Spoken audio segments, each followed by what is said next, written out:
మన ప్రభువును మన రక్షకుడునైనా యేసుక్రీస్తు ప్రభువు నామములో మీ అందరికీ శుభాభివందనాలు తెలియజేస్తా ఉన్నాను.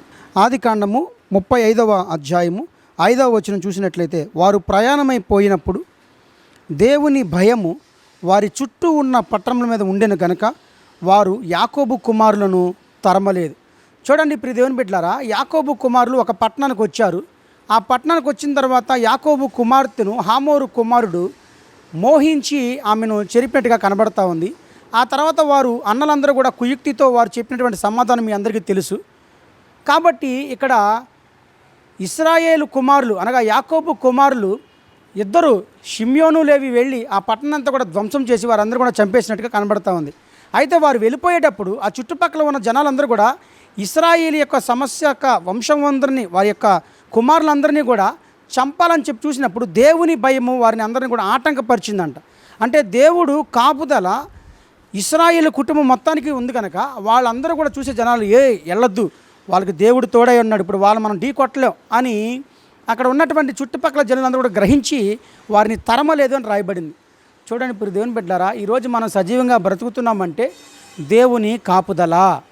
ఇశ్రాయేలీలు ఈ రోజుకి సజీవ లెక్కలో ఉన్నారంటే ఆ యొక్క 6 దేశాలు 7 దేశాలు శత్రువుల మధ్యలో ఇరానియన్స్, పాలస్తీనియన్, హమాసు, లెబానాను, హెజ్బుల్లా, ఇటు పక్క చూస్తే ఐగుప్తు, ఇక చెప్పుకుంటూ పోతే లోకమంతా శత్రువులే ఇశ్రాయేలీలకి. ఈ రోజుకి సజీవ లెక్కలో కాపాడారు ఉన్నారు అని అంటే సైన్యములకు అధిపతి యెహోవా వారి ముందు తోడే ఉన్న నడిపించాడు కాబట్టి వారు సజీవంగా ఉన్నారు. ఈ వాక్యమును ధ్యానం చేసుకుంటున్నట్టు మనం కూడా గమనించాలి. ఈరోజు మనం సజీవంగా ఉన్నామంటే మన యొక్క ప్రయత్నాలు బట్టి, మన జాగ్రత్తను బట్టి కాదు, దేవుడే కాపుదల కాచి మనల్ని కాపాడుతున్నాడు మరి మీరు జ్ఞాపకం చేసుకోవాలి. దేవుని బిడ్డలారా, మనం ఎన్నోసార్లు దేవుని చేత కాపాడబడుతున్నాం, కానీ మనం దేవునికి కృతజ్ఞతాస్తుతులు చెల్లించటం లేదు. ఎన్నోసార్లు మనం ప్రయాణంలోకి బయటికి వెళ్ళాం, చాలా కుటుంబాల్లో ఉన్నటువంటి వారందరూ కూడా బయటికి వెళ్ళారు, అటునుంచి అటు సమాధికి వెళ్ళిపోయారు తప్ప ఇంటికి రాలి. కానీ నువ్వు నేను మాత్రం దేవుని కాపుదల వల్ల ఇంటికి వస్తూ ఉన్నాం. కారులో వెళ్తున్నారు, ప్రయాణం చేసిన వాళ్ళు అటు వెళ్ళిపోతున్నారు తప్ప హాస్పిటల్ బెడ్రూమ్లోకి, ఐసీయూలోకి నీవు నేను దేవుడు కృపను బట్టి ఇంటికి తీసుకొస్తా ఉన్నాడు. ఎంతోమంది బిడ్డలు వెళ్ళిపోయిన వారు వెళ్ళిపోయినట్టుగా అసలు ఎక్కడ ఉన్నారో తెలియదు, కానీ నిన్ను నన్ను దేవుడు కాపాడుతూ తీసుకొచ్చాడు.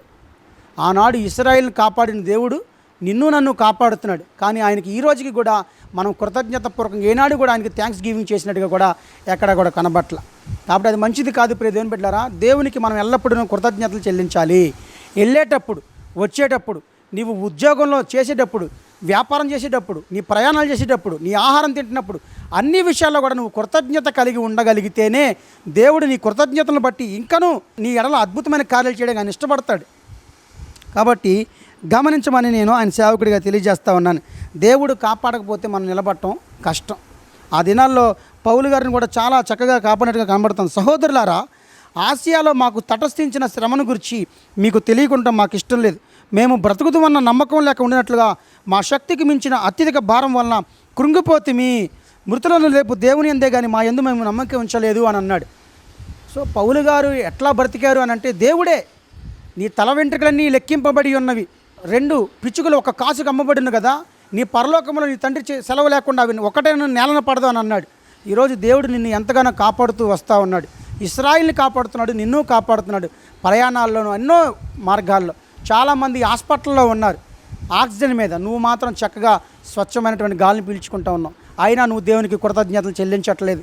ఎంతోమంది ఆహారం లేకుండా ఉన్నారు, కానీ ఈరోజు నువ్వు ఆహారం తిని ఇంకా వదిలేస్తూ ఉన్నావు. అది మంచిది కాదు. దేవుడు మిగిలిన వాటిని ఎత్తమన్నాడు, సమకూర్చమన్నాడు, పడేమనలేదు. ఈరోజు క్రైస్తవ బిడ్డలు వారు అది కూడా గమనించాల్సిందిగా నేను దేవుని సేవకుడిగా తెలియజేస్తూ ఉన్నాను. అలాగే ఆ దినాల్లో ఎలీషాను కూడా దేవుడు కాపాడినట్టుగా కనబడతా ఉంది. సిరియా సైన్యం అంతా వచ్చినప్పుడు దేవుడు వారిని అంధత్వంతో మొత్తి ఎలీషాను కాపాడినట్టుగా మనకు కనబడతా ఉంది. కాబట్టి దావీదును చంపాలని సౌలు ఎన్నోసార్లు ఈట ఇసిరినప్పటికీ కూడా దావీదును దేవుడు కాపాడాడు. ప్రియ దేవుని బిడ్డలారా, గమనించి ఎన్నోసార్లు నిన్ను కాపాడాడని దేవుని గుర్తించి ఆయనకు కృతజ్ఞతలు చెల్లించి, నాయనా ఇంతకుముందు దాకా నా జీవితంలో చేసిన కార్యాలన్నీ కూడా నేను గమనించలేకపోయాను, ఇప్పుడు నేను కృతజ్ఞతలు చెల్లిస్తానని చెప్పి నువ్వు చెప్పగలిగితే దేవుడు దాన్ని బట్టి ఎంతో సంతోషపడతాడని నేను ఆయన సేవకుడిగా తెలియజేస్తా ఉన్నాను. ప్రార్థన చేసుకుందాం. స్తోత్రములు తండ్రి, పరిశుద్ధుడైన మా ప్రభువా, నీకు వందనాలు, స్తోత్రాలు. నీ ఘనమైన నామమునకు మహిమ, ఘనత, ప్రభావం కలుగునుగాక. నాయనా, మమ్మల్ని మీరు కాపాడుతున్నారని మేము తెలుసుకోలేక మీకు కృతజ్ఞతలు చెల్లించలేక ఉండిపోతున్నాం నాయన. ఇప్పటి నుంచి నాయన ఈ వాక్యం విని మమ్మల్ని మీరు కాపాడబట్టే మేము సజీవంగా ఉన్నాం.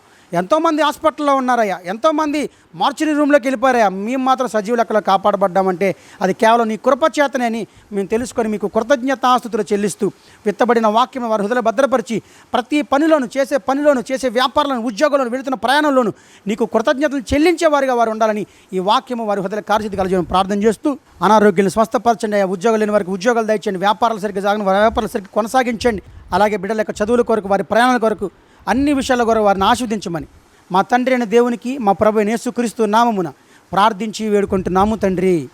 ఆమీన్. ఆమీన్. God bless you. God bless to all. షాሎም. షాሎም టు ఆల్.